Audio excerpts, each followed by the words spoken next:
من محمد يلعبها، أوه تتوالى الفرص والمحاولات ولا عودة تكتب لأبناء الخابور، بينما كرة الآن لل15. الله،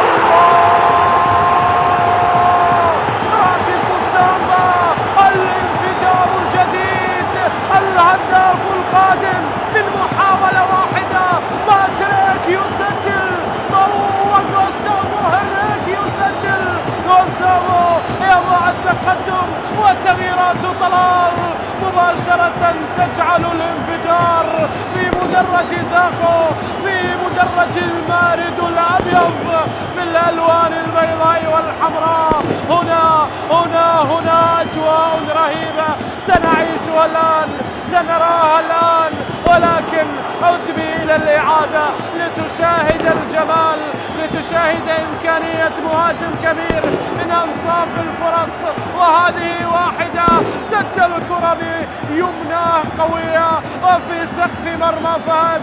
لا أوفسايد، نو أوفسايد، والكرة في المكان الذي يقف فيه فهد طالب. أين الحضور يا فهد؟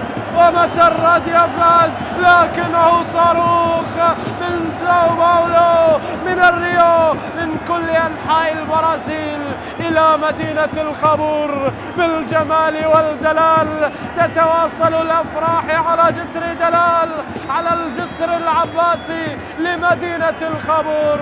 والفار يتأكد يا باسم يا قاسم حصر على الجنرال، ولكن في مدرج زاخو أفراح عاربة لا تقف ولا تنتهي أبدا.